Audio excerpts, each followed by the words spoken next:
Everybody, and welcome back to episode 53 of Podcana. Today we're going to be talking about tips for success when it comes to playing tournaments. For a lot of you attending Atlanta or Lille, so likely be your first tournament or maybe your first professional tournament at that.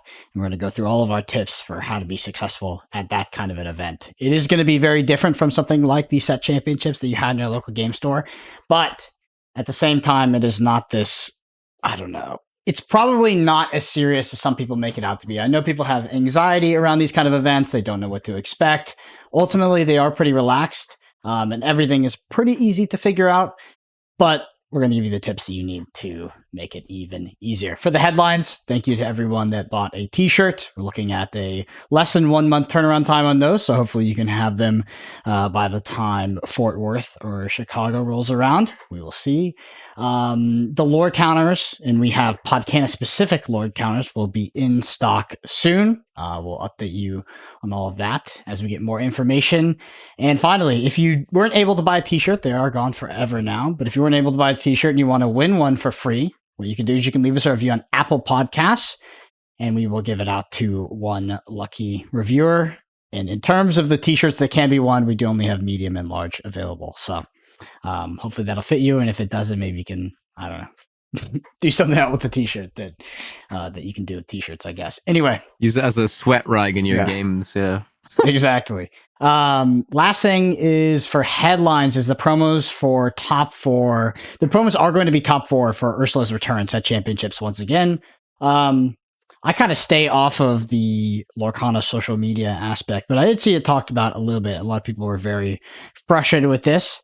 Personally, it doesn't bother me at all because I do believe that if we expand it to top 8, I know it feels bad. You get the top 8, you lose, maybe you're an undefeated in Swish, you get your promo, but that is just simply how it is. And I think that if we expand it to top 8, you'd have people asking for top 16. You expand it to top 16, you have people asking for top 32.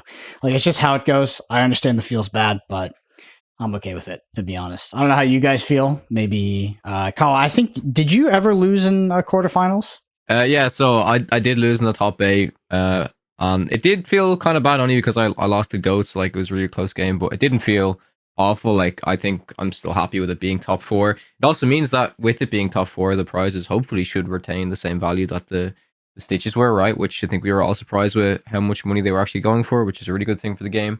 So overall, I'm really happy that the structure remains the same, that it's champion playmat, second place playmat, and then cards for top 4. The only thing I think, like you were saying, Brennan, I saw some stuff on Twitter, some chatter, is if it's going to be changed to a 2-game format or if it's going to stay best of 3. I think that's the question I have for the next set champs. I don't think there's an official answer on that yet. I don't know if it's the store's choice or if Ravensburger will reinforce a certain format. Yeah. Kind of hope it's best of 2, but maybe that's something that I would regret.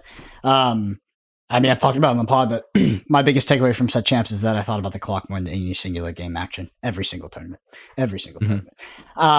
Anyway, on to our building sessions, our listener question section. If you want to get your question read out on next week's podcast, you can shoot us a comment on YouTube. We'll get it queued up. Over to you, Kala. All right, so first one's from Cameron. For clarification, each player has a bag. The active player resolves all of the triggers in their bag in whatever order they like, and then the non-active player gets to resolve their triggers in whatever order they like. So this is just in clarifying what we talked about last week, which was the bag system and the whole Diablo Let the Storm Rage On interaction, which is 100% confirmed now that Diablo does indeed draw cards. So that's how that trigger works. So that makes sense to me. It makes sense to you guys? Yeah, so the active player gets to choose the order in which they resolve, I guess. So it's Diablo's the active player on that. Interesting. So I thought the isn't the player that's casting the Let the Storm Rage On, isn't that the active player? Yeah. Yes, it is, but it is. So it's not the order, right? It's just that like you maintain the trigger even though the Diablo's gone. It just stays in the bag and then it gets resolved. Okay. Yeah. Correct. Yeah. Got it. I understand the bag mentality now. I understand it. The next one, or what was it called, Brendan? The chain link. Oh god, that was a shit show. Yeah, it was literally the stack. But they it's so funny to me that they renamed it the stack eventually because it was so needlessly confusing, and I don't believe that there is actually a copyright on stack. So yeah, they renamed it. Next comment is from Otis. Steel Popsicle just doesn't have the same closing power due to it losing out on the best removal tools like Medusa, Tremaine, Maui. Be prepared. If it falls behind, there is little that it can do to catch back up. It feels like Ruby Popsicle could still be the deck to beat in set for meta. Yeah, I mean, we've already talked about it. I do think that Ruby Sapphire is really powerful in set 4 with some of the new additions like Ice Block, the big Sisu, the small Sisu. But I think what we were just trying to say last week, particularly about the Steel Sapphire, is that that deck could have some potential, like we said, because it's then going to run like 8 Popsicles. So in a weird sense, I don't know, maybe it evolves into a slightly different deck than what it was within set 3. If it's so heavy on draw, like maybe it can actually somehow become some type of combo deck or something. I'm not too sure, but I do agree that overall it does seem like the Ruby Sapphire deck is more powerful. I want to pass this on to you, Brandon, because I think I remember you were saying in the chat to myself and Moine a few days ago that a lot of people seem to be building very strange versions of It's not strange. They're just clearly untuned. I was mostly sending it to Moyen as a hey, we should do a video about this soon after Atlanta, because I just look at a lot of these lists and they're riddled with 2-ofs and 1-ofs, and I mean I understand the efficacy of trying to figure out what is good and what is not, then you just kind of add it into your deck and you figure out from there. But when playing the list, it's just it just makes it highly variable, and I don't like that. I'd rather kind of hone in on the cards that we think are actually good, add them as 4-ofs or 3-ofs, and then try to build a more concise list. It's just the kind of list that I really don't enjoy playing because of the variability. I understand it when you have the new cards and you're like, I want to figure out if Ice Block is good in my deck, but I don't want to build an Ice Block deck, so I just have one in there. So I was just kind of pinging that over to Moy, we should probably take a look at these lists and see if we can build something more in line with sort of our deck building philosophy instead. A bit more refined and stuff. Yeah, that makes sense. Yeah, regarding the comment, it's not like so the problems that were mentioned about the Sapphire Steel decks, they already existed last set, where it's okay, it didn't have the best removal like Medusa, Tremaine, Maui, Be Prepared. All of those already existed. It's just that it seems like Ruby Sapphire fixed some of its weaknesses, where now it compares even better into the meta than before. Yeah, the Ruby Sapphire deck, it's just as powerful, if not more powerful, definitely more powerful than set 3, and it has gotten a lot of tools to shore up its aggressive matchup. I was having this conversation the other day on another stream, the Illuminateer stream, just talking about the power of Diablo, because if you think about Diablo and what it's doing to the metagame, particularly what it's doing to Blue-Red, making it include cards like Brawl, you think about the Brawl exchange on Diablo, it's just you would rather be the Diablo player every single day of the week, right? Because Brawl hits it's limited in its hits. It's an action; it can't be sung, and it's just this clunky removal card. And you're trading 1 for 1, and you're trading on rate. The only sort of rate exchange that is positive in your favor is you're trading an inkable for an uninkable. But it's just having the 3-cost body, the 2/2 body that just taps and has that effect. The Diablo is just a much, much more powerful card. And I think Brawl as being one of the best answers in quotations. This kind of shows that I feel you would rather be the player having the Diablo. The counter argument to that, the context-based argument, is that you can say that the blue-red deck card quality is so much higher than any emerald deck card quality that if I do kill the Diablo, even if I play an underrate card, the deck is so poorly positioned against me that I will win the game. So I can take an underrate exchange. The next thing is that Diablo on 3 it might be hard to deal with, but even then maybe you already ramped into answering it with Medusa, and then you're clearly getting an advantage out of it. And then also Diablo on any turn later than 3 just runs into this risk even without the ramp or into Be Prepared stuff. So that's where Diablo gets out-traded by other cards. Yeah, one side to Be Prepared with the new Sisu, like you said, the Medusas. It's a really interesting dynamic right now, the sort of aggressive emerald decks versus blue-red, and kind of trying to see where they'll lie. I am leaning towards blue-red, but I would like I mentioned earlier, I would like a more refined list. I'd like to, post ATL, post Leo, actually dive into trying to refine some of these decks. All right, we have one more comment. It's a long comment, So I kind of tried to give you the spark notes on it. And I won't do it complete justice because this person actually took time to kind of give us some math on playing above 60 cards. The one thing I'll say is that I saw multiple posts about this, and they all make one critical logic jump in my mind, which is they talk about the minuscule disadvantage of playing above 60 cards, and they talk about the advantage of playing tech cards in Lorcana because there's no sideboard. I don't understand how they get past the foundational thesis of that you should still, those tech cards are equally as effective, but if not more effective, if you just put them in a 60 card shell and cut down on your worst core card instead. Like why is the thesis for adding a tech card, adding it as a 61st card? Why isn't it cutting your worst 4 of and making it the 60th card? I think all of the arguments still are the same, but they never like this. The whole thing of like tech card efficacy in non-sideboard format makes it okay to play 61 or 62 seems like a non sequitur. Because while I agree with the first part of the statement, I don't understand why I put you above the 60 card range. Even like, and a lot of these posts are always like, okay, the math is like this much, like you're this much less likely, and it looks like this very small number. I think at least my philosophy is like any percentage of disadvantage that is sort of taken on for zero reason, in my opinion, which is no reason. You have the minimum card count. You're going above it for an arbitrary reason that there's no point to do that, in my opinion. Like you're giving yourself, even if minuscule, a disadvantage that you have no reason to give yourself. Like, I just don't understand. Like, even if it's 0.01, why take that disadvantage? Like, why ever do that? Yeah, it's also the number seems so slow, but it applies to every single card in your deck. So even that small number is like has a huge effect because it's suddenly we're talking about reducing the chance of drawing any of 60 cards by any given turn. The tech card argument too is like I understand the non-sideboard gameplay. I understand the power of tech cards and sort of the flexibility of them because some of them can be inked. But why do people link that to like a sequitur argument as if that should be included in the argument that goes above 60 cards? Because I agree with the first part.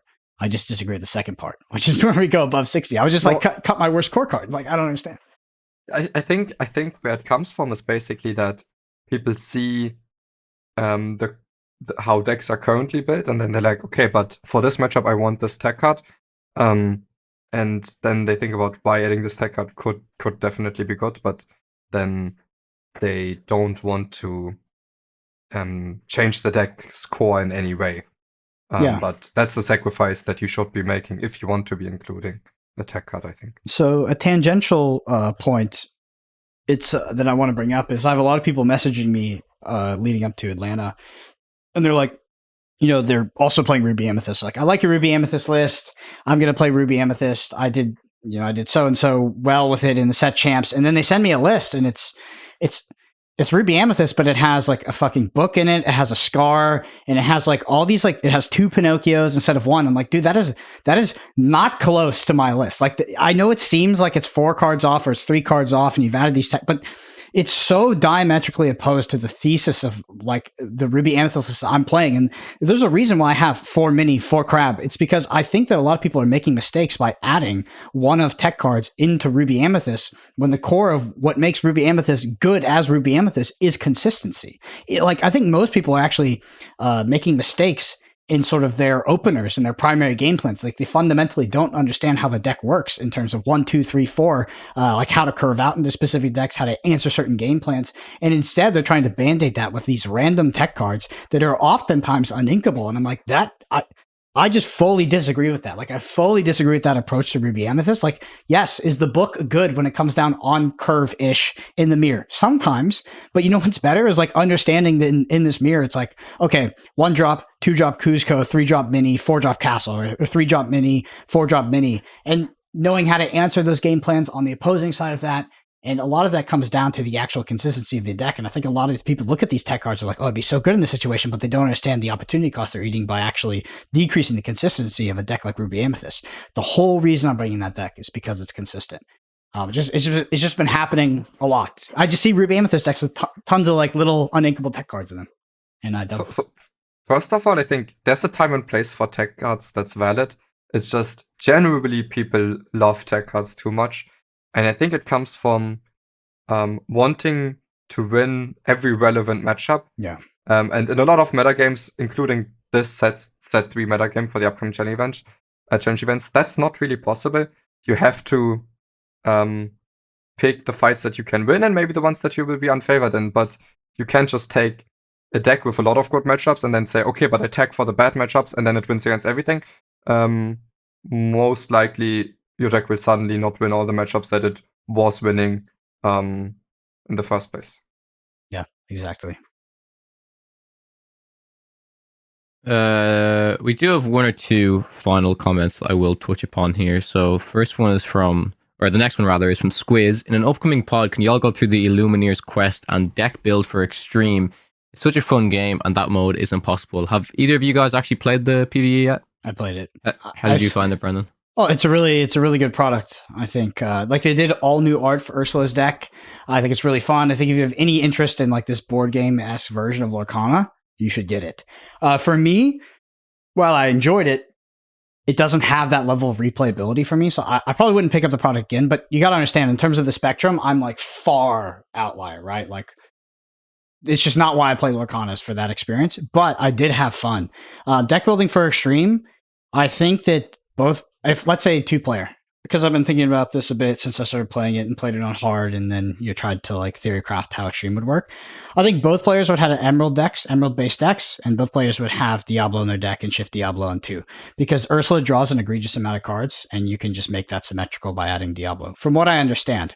And I'd probably have one player play like the actual green-yellow combination with the sort of Kita combo that like wipes the entire board.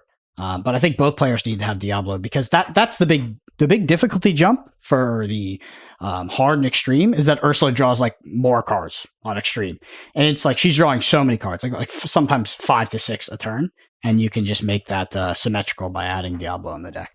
So I think that's one of the better cards in Extreme. I had a lot of fun playing it. I played up to the hard mode on it, and it's just wild. The first time I played hard, she just got giga lucky against us and had like by turn 2. Yeah. By turn 2, she was on like 6 ink or something like that, which is crazy.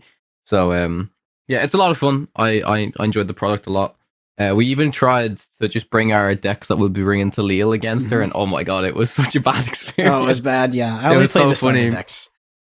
Yeah, no, I'm pretty sure she discarded 3 Be Prepareds from Kim's deck.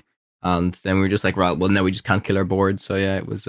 I will say I do like the idea that we were swapping cards. So like, if I needed to play a card, I could take a card from Kim and ink it, or I could give her a card so she could do Sing together. I'm pretty sure that's what you can do in the game, because if not, it wouldn't really make much sense. But that kind of I didn't know you could take cards to ink. I think you can, because if you can pass cards to play, then sure you could pass cards to ink, right? Interesting. I knew about Sing Together, but I didn't know about the inking. Yeah, I mean, if you play the starter decks, the purple steel starter deck is, oh my god, there's so many uninkables in that deck. It's actually ridiculous. The broom one, isn't it? Yeah. Mm-hmm. Yeah, that deck is literally draw Yensid or bust. Like, it's, I don't know. Yeah. The next one's from My Essential. Best decks change if set champs change from best of 3 to 2 game system. They are really trying to do that change, and that hurts a lot of control decks like Red Blue. I'm hoping for 2 game system and set champs, it changes deck building a lot. Yeah. Does it change deck building a lot? I don't know if it I don't know if it changes deck building a lot. I think it changes deck choice, not deck building. That's what they said. That's what I want to drill into, is how much does it change deck building? How much does it change deck choice? So why are we even saying that it hurts control decks? Yeah. So I mean, just expand on that. Do you think it hurts control decks, and why does it not? No, I think it benefits control decks because control decks struggle to finish 3 games on time, and they will be more likely to do so in a 2-game format. I guess where they're coming from is maybe they think it's less likely to win going second, but I don't really agree with that. So I think that system generally benefits slower control type decks. Yeah. Do you think the 2-game format affects your deck choice and deck building a lot? No. Me neither. I understand the Like- theory, but I've seen the theories. Like, it's not like I don't understand what people are saying. Where they're like, "Oh, you're so incentivized to go 2-0. Like, you have to have this record to make the cut." And maybe my perspective will change after actually playing the format. But from a theory perspective and from a deck, it does not change the deck that I'm bringing. And I think it's being drastically overhyped in terms of its impact on deck building and deck choice. Yeah. So basically, the one thing it does change is with the rating of going to 0. This basically means that a deck that's less polarizing on play or draw will get a little bit of an extra edge compared to just best of 3. Because let's say with one deck you can win 70% of the time going first, 50% of the time going second. That's just made up numbers. And with another deck you can win 60% of the time, no matter if you go second or first. Okay, so then now this means suddenly 60-60 is better than the 70-50 split.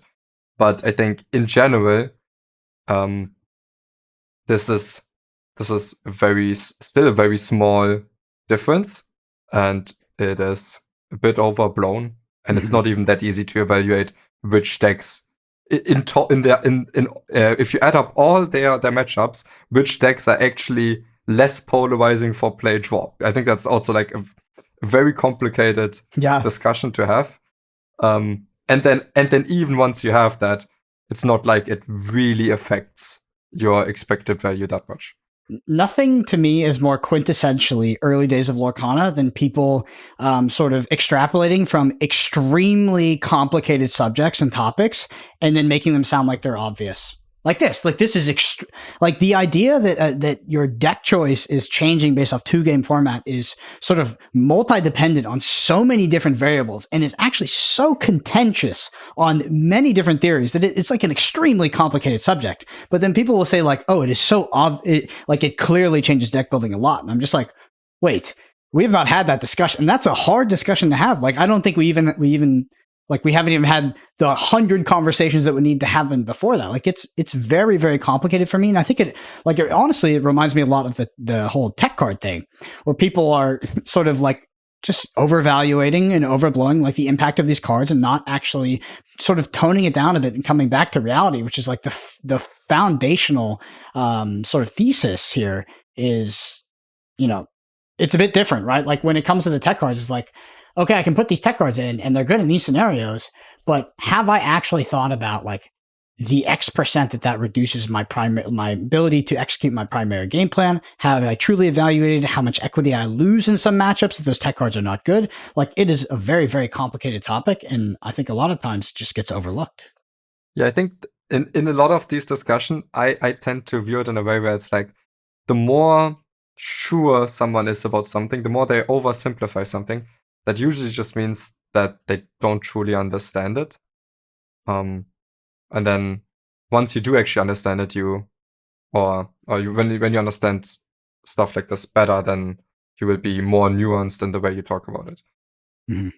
Yeah, that's pretty much where I am right now. But I think that the whole best of 3 versus best of 2, outside of time restrictions, I think the time restriction is a very, it's like a very, I don't know. A lot of people felt that, and a lot of people know that it's hard to finish 3 games. And that's a less complicated sort of data point for me. I do think that 2-game format there'll be a lot less unintentional draws, and that does slightly affect the chance that I would play something like control deck. If I went back, like extrapolating from my personal experience playing set championships, I won 3 with Ruby Amethyst, 1 with blue red. I would not run back blue red. I would not. It was very tough to finish my matches, and I had on the unintentional draws. Fair, yeah. Yeah, that's it from the building, I think. So I think we have one more from Jacob here. It says, "Yeah, there is, yes. Red Blue has to have an answer to Diablo, and it's going to be a big problem for that deck. Blue Steel will have immediate answers to Diablo. Diablo seems to counter. It seems to be the counter to Popsicle and Faversham, not to mention all the evasive tunes." This is just like, I mean, it's kind of just where the metagame is going right now. The problem with Blue Steel, and there's a lot of Blue Steel running out on ladder, is like, I think that Blue Steel now is like actually worse than it was before in terms of beating Blue Red, because Blue Red has like so many more answers to the opposing Faversham as well. and they can actually kill it on curve. And yeah, I think that they also I mean, with the additions, this was already happening in set 3, but with the additions with so much ramp, right? You have the one jump aheads, and you have the how far all goes. It's like the ability for blue-red to get so far ahead on ink before the blue-steel can actually cast a whole new world, I think makes that matchup like very, very polarizing at this point. But I do think that, yes, blue-steel does have a bit of a better time dealing with Emerald decks, in particular the troublesome card of Diablo. All right. Anyway, if you want to get your question right out next week's podcast, use a comment on YouTube, and we'll get it queued up. Main topic is tournament tips for success. So I play a lot of in-person tournaments. I think Moyen has played a few. I mean, Kawa's been at an in-person tournament. I know that for sure. And like he played, I remember the Marvel Snap one that we did. And I think that if, one of the things on our list, which was deodorant, I should have brought some more for that because it was a freaking sauna. Anyway, first thing I have is what to expect from a high level. If you're following Atlanta right now, like check in the day before if possible. Don't forget to submit your deck list. Usually there's deck list submissions at night. Usually it happens at like midnight, but double check. Sometimes the information is extremely unclear, so make sure you know. And don't expect anybody else to know, by the way, because they usually don't. Nothing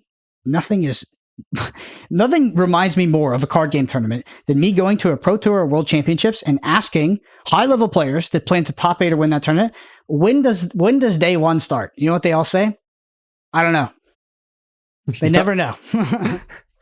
Same for deck list submissions. Also, usually, I think it's possible to submit your deck list and then just resubmit if you want to make any changes. So, but knowing if that's possible is also important. And if that's possible, I would advise you to just submit some lists just in case you forget about it later. Well, I know what they've stated. If you want, okay, yeah, definitely. Okay, I'm that guy that does know. Well, yeah, I don't know. You're a rare breed. So what they stated, at least for Leo, was you do need a paper deck list, obviously, and before round 1 starts, when everyone has checked in and stuff, not on the Friday, on the Saturday, before the Swiss actually kicks off, they will collect up all of the deck lists of people. Oh, we need it in paper. Yes. Oh, are we going back 10 years again? You did the thing you said obviously. That's not obvious. That's actually it's pretty not obvious.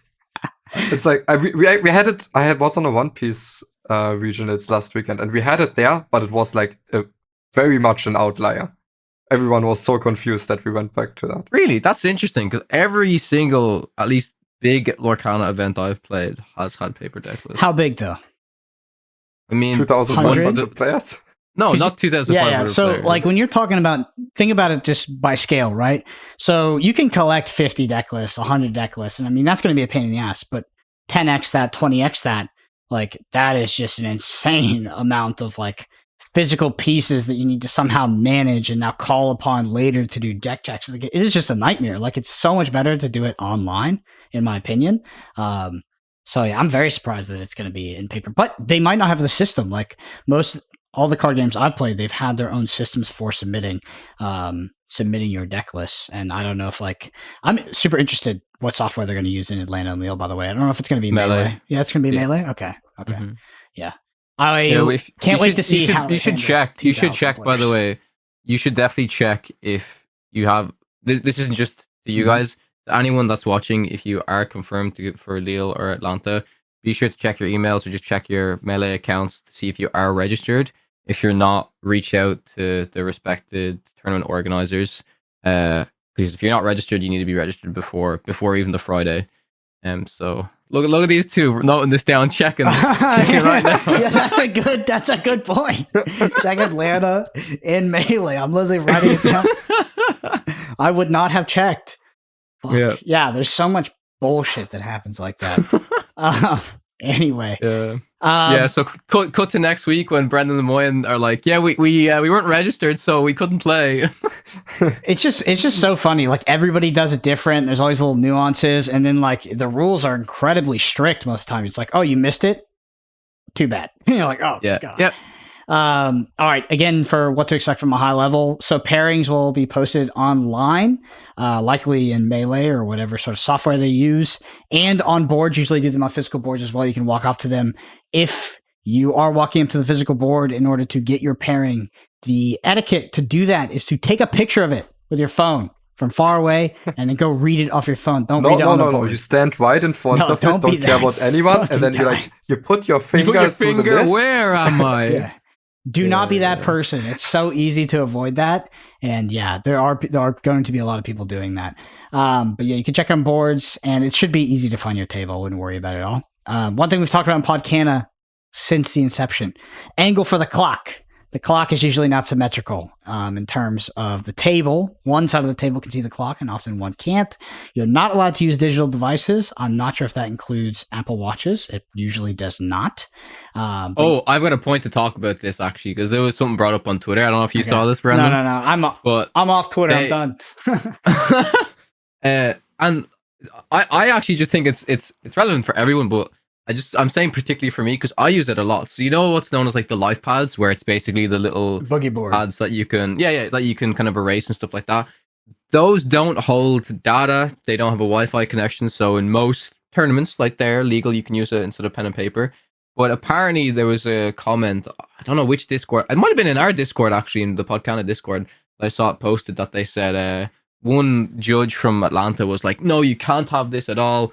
You absolutely cannot. And then I heard after that they kind of rectified it and said, oh no, you can. We just didn't realize that it doesn't hold data or whatever. So for my sake, because I primarily use those devices, please just bring pen and paper to be sure. Just bring the safe option. Don't be like, oh, I always use this. And then they'd be like, no, sorry, you can't use it. So just be cautious with things like that. Again, another thing, like you said, Brendan, to double check on the list. There's so many things. Do not use dice. Don't use dice. Don't use...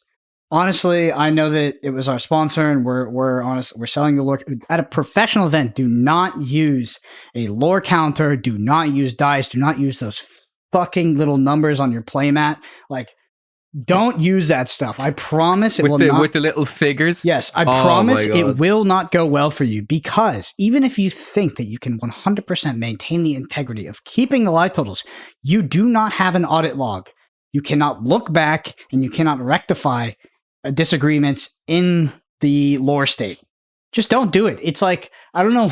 Like, I understand if you're at locals, like, who cares? Like, whatever. I honestly, for some reason in Lorcana, half my opponents don't even record my lore. It's just insane to me. But at a professional event, use pen and paper. Boogie board is pen and paper.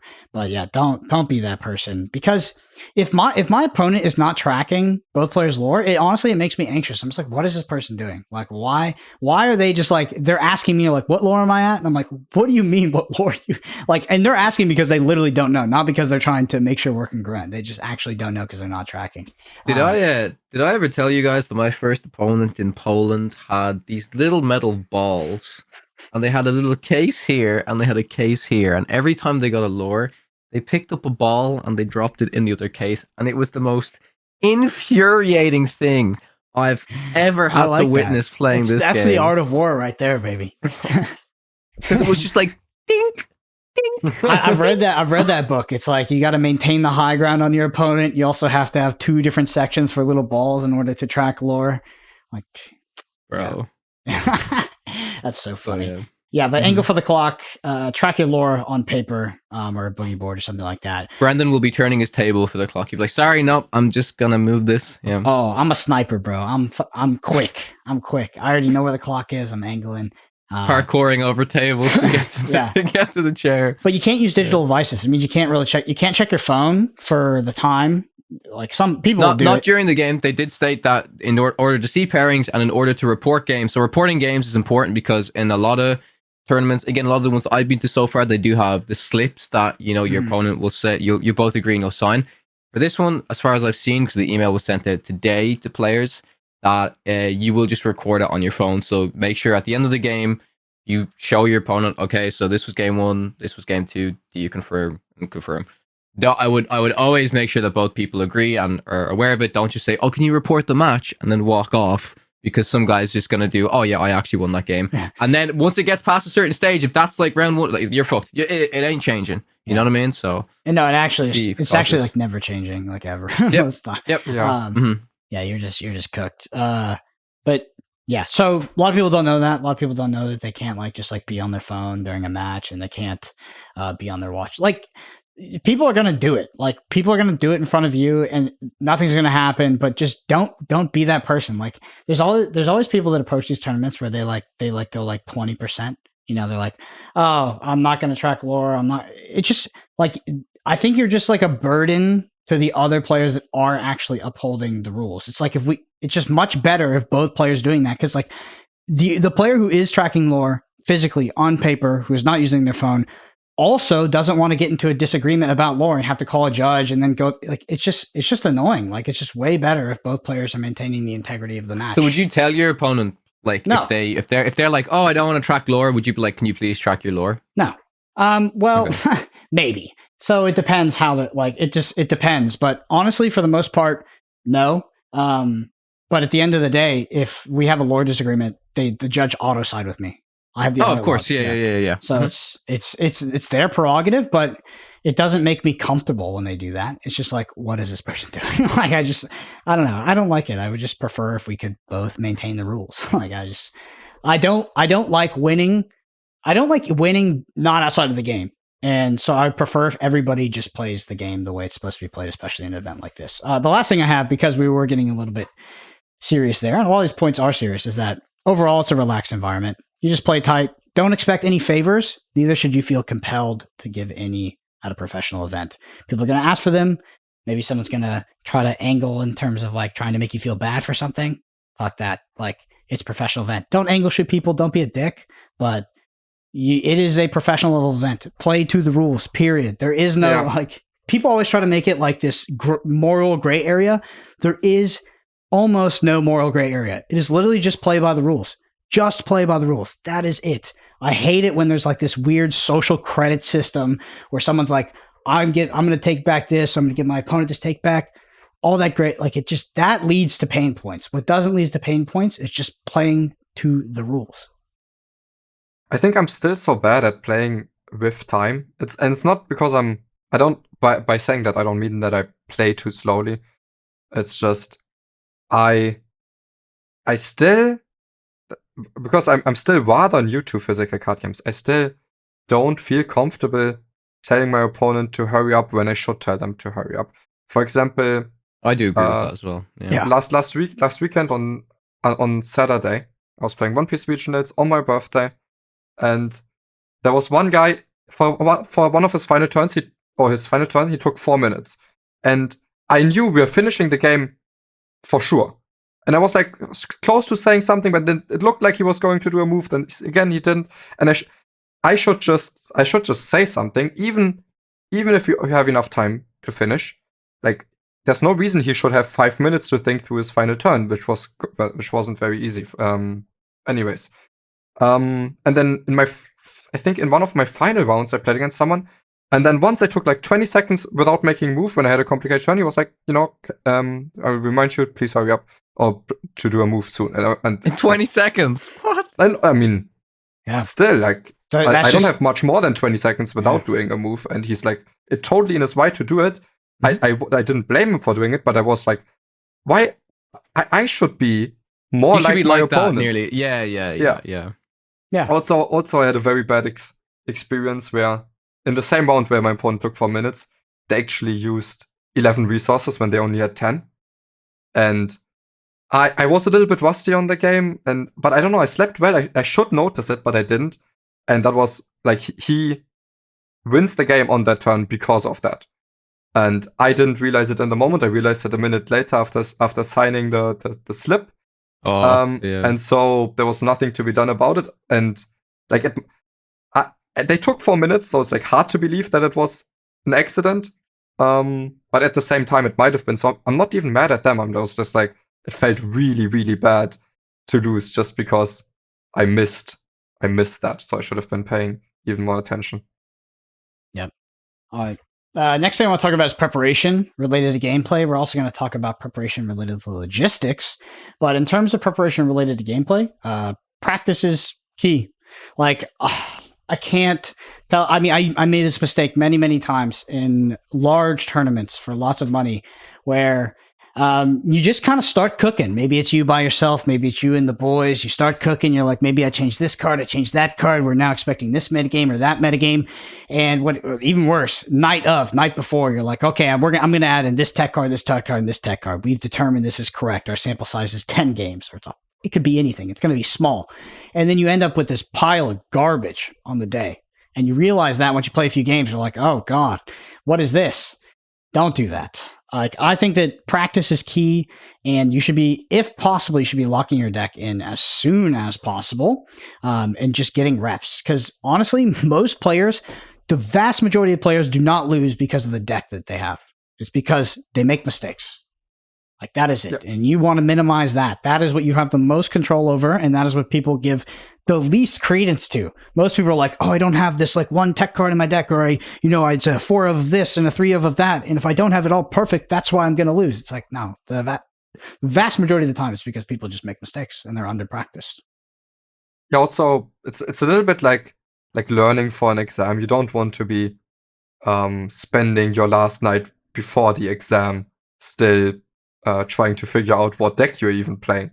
And then you also don't have time to get reps in with that deck, but also you're sacrificing sleep and energy at a time where really you should already be set on your deck. Yeah. I mean, we've done that before, Moin, right? You remember? Of course. I mean, it's very easy to fall into that trap. Every player who tells you not to do that will simultaneously do that shit, because you just can't get away from it. It is the card gamer.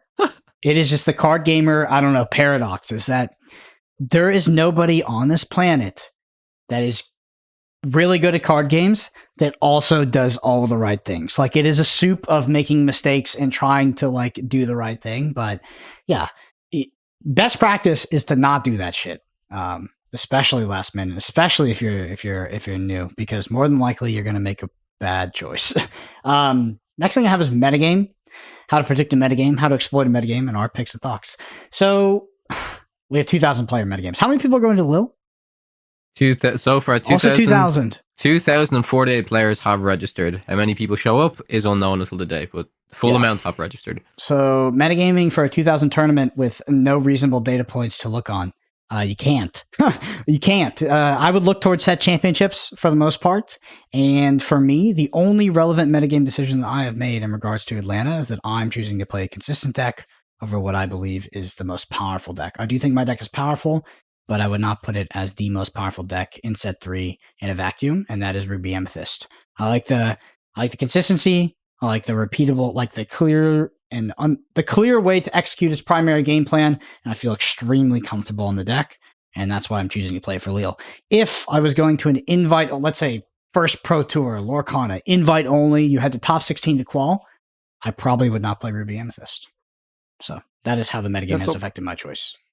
For me, I think I would still try to predict the metagame, just know that your estimates might be off, so I try to have estimated appearance rates of the popular decks, and then also, especially for this one, I expect a lot of ranky decks, maybe some aggro soup that you have to account for, but then not just hyper focus on what's the best deck for this specific estimated appearance rates that I made up or that I think could be happening, but also try to have a good strategy even if you're a little bit off on those numbers. So rather than just have the best for the numbers that I come up with, I also try to tinker a little bit with the numbers and see how like estimated win rate of my deck would change for that. But a lot of this is like I think not super necessary and not even necessarily that helpful, but it's just, I think, as hyper competitive as I am, I still try to do this entire metagaming process to see if there's any extra edge to be gained. And at the same time, I think very importantly, I think for me it makes some sense to do that because I I think there's a lot of decks that I've played so much, I will be comfortable playing them at a high level throughout the entire event. But I think for a lot of people that will not be the case, and for them, it's very important to also stick to what they know and what they're comfortable with, instead of trying to find the metagaming pick and then suddenly not knowing how to pilot the deck in certain situations. Yeah, for sure. Kawa, you're also you've locked in on your list, right? At this point, you were hitting me with some last minute tech cards a couple days ago. I wasn't. So my point was that I was just talking to multiple people about it, and as I was talking to multiple people about it, I was like weighing the pros and the cons, and the cons were always so much like there was so many more disadvantages than advantages. So I'm just like, why the fuck am I even doing this? Like, what? Why am I even? I'm like I'm trying to convince myself that I should just play what I've been playing. So yeah, I've locked in the list. It's the exact same list that I played in Sec Champs for comfortability's sake. This is a little bit unrelated, but on Sunday, previous Sunday, I actually played in like Star Wars Unlimited Set Championships, or the equivalent of Set Championships, and I made the mistake of I played an aggro deck, and I'd never really played aggro decks in Star Wars before, and I made like top 4, but then I instantly just bombed because I wasn't playing the deck that I knew how to play the best, and it was a good deck. So that's just another example of why you shouldn't really do it. You shouldn't just make a last minute switch just because, oh, maybe you think it's going to be a bit of a better metagame call. It didn't have enough reps on the deck, and ultimately that just didn't feel good, right? So yeah, I think you can make a last minute switch. I just want to caveat a lot of what we've been saying with like you can do that stuff. In my opinion, you have to really know what you're doing. Like you have to like if you are going to do something like that, you need to really understand the implications of making a decision like that. And I think the vast majority of people that will do that sort of 11 p.m. midnight deck switch, or like add this card in, or add this or add that card in, are probably making a mistake. And I've done it plenty of times in the past. And yeah, so it's just something to be careful of. It's not just a rule that you can never. Yeah, try and learn from us, because we're telling you as we have done it, and we're proof that it's not worked out, you know? Like, yeah. I played at the first US Nats in Flesh and Blood. I had a good deck, and then the night before we actually whipped out a spreadsheet, did like a lot of math, like literal math, to figure out like specific counts on cards, and we found this like perfect deck, and mathematically it looked great. The day of, I sat down, I felt like my deck felt foreign to me, and it felt terrible, and I bombed. So yeah, I learned the lesson on that one. Anyway, next thing for preparation, I have preparation logistics. So obviously, yeah, like we talked about checking in before, but you want your deck in a deck box with no other cards. If you're new to TCGs, you're new to competitive TCGs, you'd be like, why the fuck do I have to only have my deck box in there? It makes no sense. But it is one of the hardest rules that just absolutely owns so many people.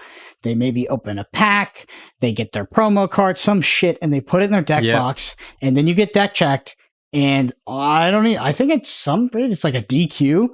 Don't do it. Like, or you have this like sort of elaborate contraption where you keep all your decks for the weekend. Don't do that either. Like, it has to literally just be in a deck box. There cannot be anything else in there, or you are going to suffer. And I have learned that lesson the hard way before. Yeah.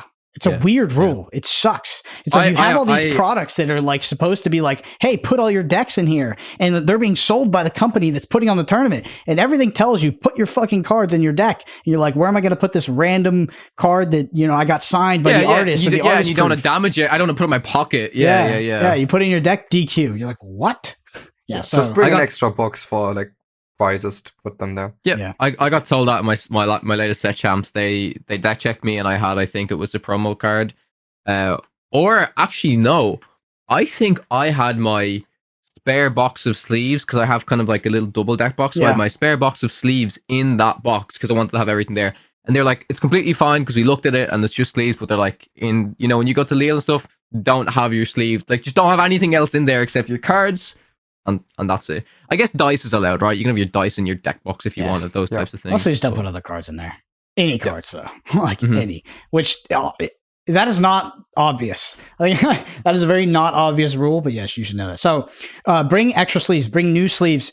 Please don't show up to the tournament with old sleeves. Like, maybe you looked at them. If you know what you're looking for, and you've looked at your sleeves and you're like, these sleeves are fine, then okay. If you're new, do not take any chances. Absolutely get a new box of sleeves, re-sleeve your deck. Just do people can get advantages from that. They can absolutely get you DQ'd for marked cards. Most people don't want to be in that situation, and yeah, it's just very uncomfortable when my opponent sits across from me and they have sleeves that have clearly been used for months and they're clearly marked, and it's just an absolute nightmare. So yeah, please buy new sleeves and then bring extra sleeves. So most packs are 100. Bring the extras, and you need to be checking your cards after every single game. You need to look at your cards, whether that's pile shuffling, and you need to replace the sleeves that are marked. Your sleeves will become marked. They'll get dirt on them, some sort of grime. They'll get like a finger mark in them. They'll get dented. You have to replace those every single time. You cannot have marked cards. Maybe after every round. If you do it between games, that's what I mean. That's what I mean. Sorry, I meant between rounds, not between games. But yes, you need to do that, and you are responsible for the integrity of your sleeves. There's going to be, I promise, 2,000 player tournament is going to be people who are going to get DQ'd on sleeves. Like, it's just going to happen. Yeah. Don't be that person.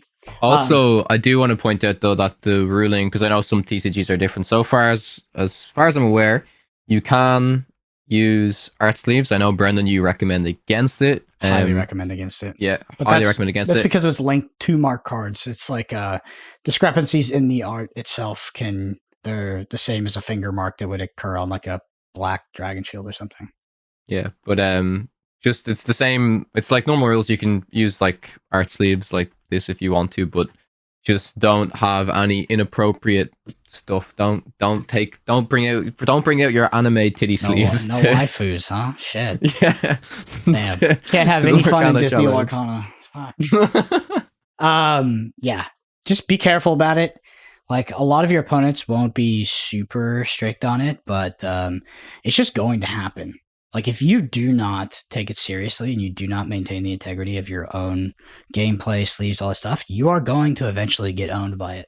And there's just no reason not to do it. And honestly, as someone who's like potentially the opponent of you, who's slacking on their sleeves or they're checking their phone, I hate that. Like, I hate that situation. Like, do not do that. Just do what everybody else, play by the rules and do what everybody else is doing. And just make sure we can actually play the freaking game. It's a pro event. Yeah, just don't get DQ'd for it. I have a question for you, Brendan, because I know this is going to happen. Like 2,000 players, it's definitely going to happen. Say they announce the start of round or whatever. Let's say, okay, it's time. And then my opponent is like, oh, I still need to take out my pen and paper. Like, say time starts and your opponent is like still setting up. Would you instantly put your hand up and say, can we have extra time for this? Or would you, what would you do in that situation? Because that has happened to me once or twice. And I never know if it's correct that I should just instantly ask for extra time, or maybe it doesn't really matter. Yeah, there's no harm in asking for extra time. But at that, it's so contextual. So there's like a lot of things that I know are correct to do, like you. Like, I know that are correct to do, like Moyen, but I don't do them. Like, sometimes my opponent thinks for too long. I don't say anything. I know it's correct to say something, but sometimes I just don't do it. So what would I do? I mean, I'll just tell you what I think I should do, which is I would ask for extra time. I'm pretty good about extra time. If a judge fucking sniffs my table, if they walk by in too slow of a pace, I'm asking for extra time. It's a free roll. Like, just ask for extra time. My opponent blew their nose. Can I have extra time, please? It is an absolute free roll. You just got to ask for extra time. Anyway, other things. Preparation, logistics, dice, pen and paper. We talked about that. This list had deodorant. You don't have to bring deodorant. Honestly, if you brought deodorant, you'd be in the minority. We are not allowed to use dice for any keeping track of game state, are we? I don't believe so. I don't believe so, but I'm not. I haven't confirmed. Can you put dice on top of your deck to remind yourself? I don't know the answer to that yet. I have no idea. Please let us know in the comments. This episode's going up on Thursday, so if they're not allowed for anything, we might as well not bring dice. Or is that green? That's why that looks like that. It's a green dice. Yeah. Okay, you can't even see the dot on it. Oh, there you go. Look at that. Woo! Yeah. Tree. So my biggest question would: can you put a dice on top of your deck to remind yourself of a draw trigger from Castle? So that's very. Or standard. can I use dice to track opponents' hand size, for example?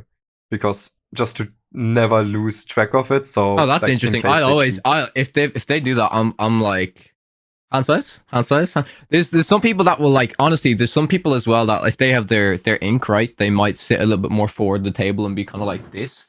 I won't touch them, but I'll kind of be like, could you just sit back a bit so I can see your ink? And please, yeah, but don't touch them. But who's touching? Please. I don't know. Like, if someone touches me, I'll be like, what the fuck are you doing? Like, I'm like, why are you touching me? But no, honestly, please. If you don't do this already, do this. And if your opponent doesn't do this, tell them. Make sure that they are exerting their ink. Please make sure that they're not stacking piles of ink and putting stuff out.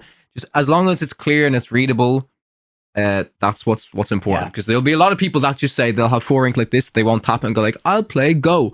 And then you'll be like, but you have 4 resources left. It's so frustrating. I have another question because in One Piece, I know people love to put their deck a little bit sideways because they say it's like easier to draw from it. But if the judge sees it, they always say, okay, put your deck straight. Because do they really? Like, because technically, like if you at a certain point, you would be able to see the opening of the sleeve where it would be easier to see marked cards. So it's not allowed to have it like a little bit like this. And I don't know how it works in Lorcana. Neither do I. I don't think you would get a rule infraction for it. So I would say if you want to do it, you probably can, and then just like ask for forgiveness if it's not correct. By the way, do not put your hand anywhere near your inkwell. Do not do it. So many people do it. It's a game loss. And I think if it's repeated, it's a DQ. It is rampant. It is a rampant thing people do. Yeah, don't put it anywhere near your inkwell or you will immediately get a game loss. Just keep that in mind. Water, snacks, make sure you're fueled. You need fuel to think. Print out your deck list. And so this list has an extra t-shirt. Like I'm saying, you bring an extra t-shirt, you bring deodorant, you're in the minority, but I guess everybody would be happy. Next up, and also bring a hazmat suit so they can't touch you. True Sun Tzu art of war. Rock the no deodorant. Cut off. Just be stinking it up. Oh my god. That's how you get in your opponent's head. You sit down against your opponent and you're like, what? What the fuck? All right. If the smell is egregious, you probably get DQ'd for it. Yeah, you can't. Oh, so if it's my egregious, friend, my friend almost got DQ'd from a big Flesh and Blood tournament because he had food poisoning and he was throwing up a lot and he threw up like a few times and they're like, hey, if you throw up one more time, we're gonna have to DQ from this tournament. Like, where is he throwing up though? In the bathroom. So he he was walking away from the table and throwing up and coming back. He can't be sick. So he was dehydrated at that point. That's why he kept throwing up. So what he did is he was undefeated and this was like a 14-round tournament. He conceded 3 rounds in a row. He had a judge concede for him and then he went and got an IV, came back, ran to the finals, got second. What? Yeah. Epic. Jesus. All right. I had one of my best Hearthstone tournaments when I was really sick and I had to run to the bathroom for diarrhea in between games. That's such a common story. It's like, oh, I was under these like crazy circumstances. My best. Jesus. So many players to me are like, oh, when I'm hungover, I do my best. It's like that. There's no way that's like a thing. But I guess your brain is so distracted by your bodily things. It goes on autopilot and it just does everything that it wants to do. Right? Crazy. Next thing I have keys to success that are often overlooked. Number 1 is sleep. Yeah, some people don't do that. Also, some people try to go with like the mega budget option. They're like, oh, I'm going to room with all my friends. And then you've got these absolute sea lions of human beings snoring and shaking the block. And then they don't sleep at all and they do terrible. Sometimes it's unavoidable because you got to go with the more economical option. But for me, I don't like if I'm rooming with somebody, I'm like, do you snore? And then they say no. And I'm like, send me a list of your 5 closest friends and family members and I will cross interview them to make sure. For me, I still like to stay with friends, believe it or not. But I just go to sleep first, so I'm safe if they snore. Yeah, I can't sleep through snoring, so I'm pretty careful about it. But yeah, so sleep is often overlooked, food is overlooked, and water is overlooked. So just make sure you're properly fueled. The last thing I have here is etiquette. We talked a lot about the integrity level etiquette, which is sleeves. Check your opponent's sleeves and stuff like that. Pen and paper, inkwell versus hand. Make sure you're shuffling, not pile shuffling. Pile shuffling is not random. You can do it, and I don't know. Someone said it was slow play, but usually you can do it, and then you would have to shuffle properly after that. But pile shuffling is absolutely not random. Don't put extra cards in your deck box. And the last thing I have is judge calls. So when should you call a judge?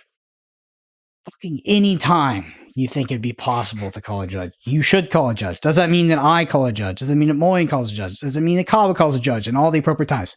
No. But if you ever have a question, never ask your opponent. Never ask your opponent. And do not ask someone near you. That is like my biggest pet peeve. That's right now playing their own game. You're like, yeah, what do you think about this? So there's only one phenomenon that happens to me that I think is due to the podcast, and that is that people at these events that are playing a table near me where I'm standing will ask me a question regarding the rules, which is one, I can't answer because I'll get in trouble. I could get in a lot of trouble. And two, I don't know the rules. I don't know the rule. You're not a judge. No, it's true. You're not a judge. Yeah. So I'm also an idiot. So don't ask me. Also regarding etiquette, if you finished your game and you want to watch someone else's game, have the decency to keep a little bit of distance.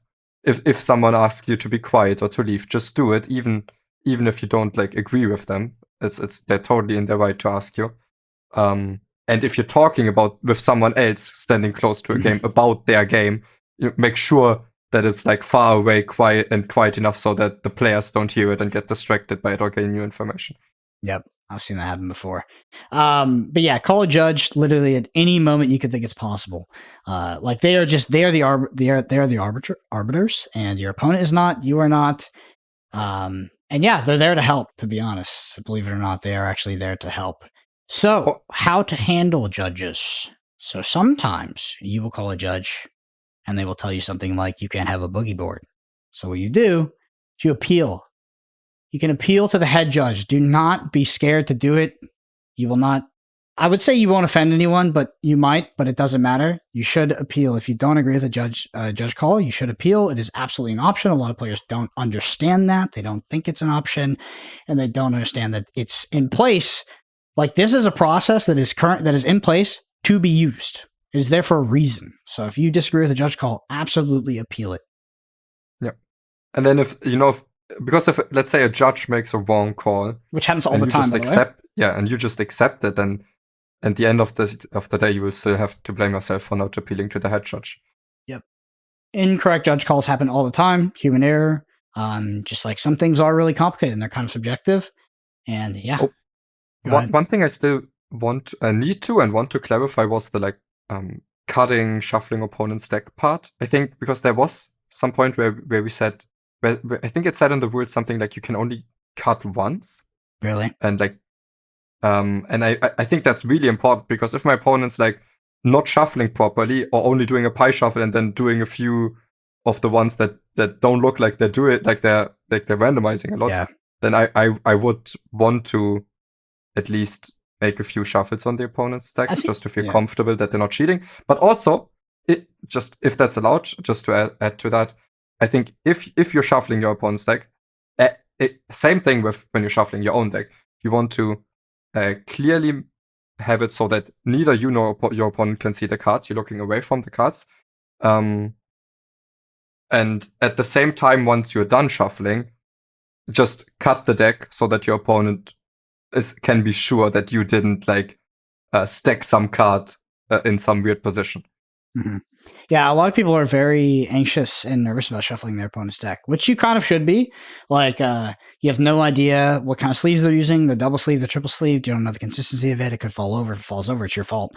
But also people just don't know the technique, which is you shuffle it and you look away. You absolutely look away. There's one thing that happens in Lorcana more than any other game I've ever played, is that my opponents will shuffle their deck with their bottom card completely revealed to me and show me the color combinations before I play against them. I don't know why it happens so much, but don't do that. Stop doing that. It's a huge advantage. Don't do that. You're probably not even allowed to do that, but it happens so much that cards are revealed that way. So you should be careful while shuffling. And for me, what I like to do is at a professional level event, I shuffle my opponent's deck every single time, regardless of the opponent, regardless of how they shuffle, all that stuff. I like to institute a checklist of things that I do at high level events that I do regardless of the opponent, regardless of any context. I don't care if they're my friend. I don't care if I've never met them in my life. I don't care if I think they're cheating or I don't think they're cheating. If I just go down this list, everything's good. Everything's good every time. Also, one thing I've noticed is if you are allowed to shuffle your opponent's deck, which, for example, in a lot of other games you are allowed, I think it's still very nice. It's usually not nice to just do it without asking. And I think even if they cannot say no, I think it's a nice thing to ask your opponent, hey, I'm touching your cards, I'm shuffling them. Is it okay if I do this? And they will always say yes, but I think it still changes the interactions, the dynamic between you and your opponent a lot if you ask them. Yeah, is generally or they say no and you say, I'm going to do it anyways. Yeah, I mean, then that's on them if they say no, which they can't really. It's generally bad etiquette. I don't know if it's against the rules to riffle shuffle your opponent's deck. Mhm. So yeah. Riffle is it? Yeah, Yes. so you can like damage cards. It's etiquette. I've never had anybody ever do that to my deck. Yeah. Never. Also on the mash shuffle, make sure that you're like putting it in where the opening of the sleeve is not. Oh, yeah. That makes sense because yes. like, if you do it at the opening of the sleeve, then you can also damage them. So you Yeah. shouldn't do that. Yeah. All that stuff is pretty niche, but again, like I think the best way to have the most fun and like a good tournament is just to play hard by the rules. Like play hard by the rules. Like all this like loosey goosey like moral social credit system. Like we don't play by the rules, and like you give me takesy backsies, I give takesy. It's like that stuff sucks, and it leads to people getting hurt and people feeling cheated. And if everybody just plays hard and they play by the rules, like we can just have a good tournament. We can actually play the game. The rules are there to facilitate you playing the game. At every moment that you decide to not play by the rules, in one way or another, in order to make your experience easier or to be nice, what you think is being nice to your opponent, you're actually just leading to more experiences where you cannot play the game because you get some bullshit that enters. It's like, oh, the sleeve is clearly marked, or like the deck is non-random, or the opponent doesn't know what the lore is. Like that stuff sucks. So you're doing nobody any favors by being sort of being too relaxed about it or just like not taking it seriously.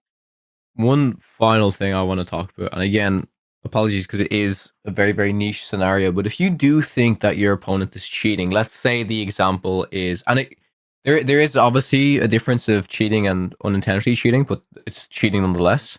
If your opponent doesn't shuffle their deck properly, let's just say, I don't know, like for some reason you didn't shuffle their deck and they shuffled their deck, and then it doesn't look obvious that they didn't shuffle their deck enough, but then they start to play their cards. There's no real way to tell though, right? That's the thing, right? If you just say, oh my god, it just looks like they picked up their discard pile, their cards are coming out exactly the same as their discard pile was. Is that just that's variance as card games that can happen? Or like there's like what grounds do you have to stand on to I don't know. Accuse someone of cheating, it's right? honestly It's so super niche. hard. But there's a saying, it's never attribute to malice what is usually just incompetence. And that's what 99.9% of cheating scenarios are. People are just dumb. And at the same time, for example, I had this happen this weekend where I thought it's more likely that it was intentional than it was not. But at the same time, as long as there's any chance that it was non-intentional, I cannot be mad at my opponent. I cannot. And the onus is on you to recognize it at the time as well. 100%. That too. Yeah. So the because there's some cheats that you will know that they were intentional. But most that's the minority for sure. Yeah, there was so one of my finals, by the way, I had this really funny judge ruling. Finals of a set championship. My opponent draws 8 cards on accident initially. And they go, I've drawn 8 cards. What should I do? I said, ask the judge. If you ever ask me a question about anything, I'm going to say, ask the judge. I will never answer your question most of the time. And the judge comes over and he goes, you've drawn 8 cards. I had mulliganed at this point. Like we were like mulliganing. I have my set cards. And he goes, you've drawn 8 cards. Nothing has changed. Oh, I just shuffled back, draw 7. I was like, what? But I was fucking blown away. I didn't care because I was going to win either way. It was blue-red versus amber steel. But that was one of the most wild judge calls I've ever experienced in my life. Because what do? See your opening 7, don't like it. Oh, I just draw an 8. Oh, I drew 8. Re-mulligan. Free mulligan. I was like, oh my goodness. It was probably an accident, but I just thought it was like a hilarious call because I was like, holy, there was like a massive advantage gained there. He just got the completely redraw, but that happens. So wait, he just put the cards back and then no, he just like redrew 7 cards. It was just like, oh, nothing has changed. Just draw 7 cards. And could he still mulligan after? Yeah, absolutely. Oh, okay. Yeah. absolutely. Yeah. So 3 mulligans. I was like, Jesus 3 mulligans, Christ. but one is a like a magic mulligan where you put the whole 7 back. And I was just like, damn, it was just a funny situation that came up, and it was really played off like it was no big deal. And I didn't say anything at the time, and it honestly didn't really hit me at the time. He was like, because he's like, oh, nothing has changed, nothing happened, let's do it again. I remember just being like, what? And then I thought about it, and I was like, what the fuck? Like, that makes no sense. Like, he's like, redraw if you don't like your hand, you just accidentally draw an extra. Like that seems like a solid plan. Anyway, that's all I have on my list. Anything else y'all want to mention before we close it out for the last week before the first big tournaments of Lorcana? I think that's everything in terms of the preparation and the etiquette and all that type of stuff. Just double and triple check stuff is all I'll say, because you don't want your experience to be negative because you forgot to check something or you got something like this wrong. But besides that, I know we all can't wait to see a lot of you guys at these events. It's going to be a like the biggest Lorcana gathering of competitive players yet. So if you see us, please come up and say hello. But then also, like, we always encourage people to come up and say hi to us and stuff. But then also I will say, like, if we're in games and stuff like that, treat us like you would treat any other player playing a game, right? Like Brendan said, if you're sitting beside Brendan, don't ask me a rules Brendan's question. playing his game, no, don't ask him rules question. But then also be like, oh my god, it's Brendan from Podcana, and you're like, I'm trying to play my game. Yeah, that will happen. That's less like, honestly, like, things. The thing is, we described a tournament experience. It's, if you listen to this podcast, your first tournament, it probably sounds really serious. That is not the air that is of the tournaments. They're pretty lax. Like, people are going to be, not really following the rules that we kind of laid them out. I just want to give you the best practices. Overall, these events are pretty chill, and you shouldn't be worried. And if you're intimidated by anything we talked about, it's like your experience might not reflect what we talked about. But there's one phenomenon that just happens across games for me, and that is that some people assume that because they heard me on a podcast that, one, I know the rules, because I did not read the comprehensive rules, and 2, that I can answer the question, because I can't. I absolutely cannot. And 3, that you're tall, so I'll come up to Brent and say you're not as tall as I thought. Yeah, that's gonna happen. I'm sure that will not happen. That's like, it's never happened to me. Yeah, that happened like every single time I went to a set championship, by the way, I think. It's gonna happen to every person you meet now in Atlanta. I'm just a little 100%. Pipsqueak, all right. Yeah, enjoy it. Like, the early days of a card game like this, especially the early competitive days, are the best. You will never get them back. It is the most fun. The atmosphere will be the best. People will be the nicest. And just understand that the glory days are right now and that you are living them. Just enjoy it. I'm super excited. I'm super, super excited. Anyway, only thing it's a shame is that we won't all be there together. I know. At least you get to hang out with Moyen. At least you get to hang out with Moyen. I'll be there solo. I'll have my disguise on. I always throw on a little, like, Sherlock Holmes disguise. I've got like the poker ball cap, the sunglasses, the hoodie. Nobody will see me. I think I'm 4'10". Yeah, they'll just look for the shortest guy. There he is. Get him. They were like, "Is that the 7-year-old? I let him for free. Get him." All right. Anyway, if you listen to this podcast, you enjoy it, number one thing you do is leave us a review. Don't forget that if you do leave us a review, do it on Apple Podcasts, because there is a giveaway going, it is a giveaway. A giveaway going on for a t-shirt, medium or large. And all you gotta do is submit a review on Apple Podcasts, and that helps us more than anything. So we really appreciate it. Video version of this on YouTube, youtube.com/@Podcana podcast. Hit the subscribe while you're there. We're almost at 3K subscribers. Twitter's at Brendan EPG, Moyen_HS, and Kawatech_CG. Thank you all so much for listening. We'll see you next week to talk about the best decks in Ursula's return. See y'all.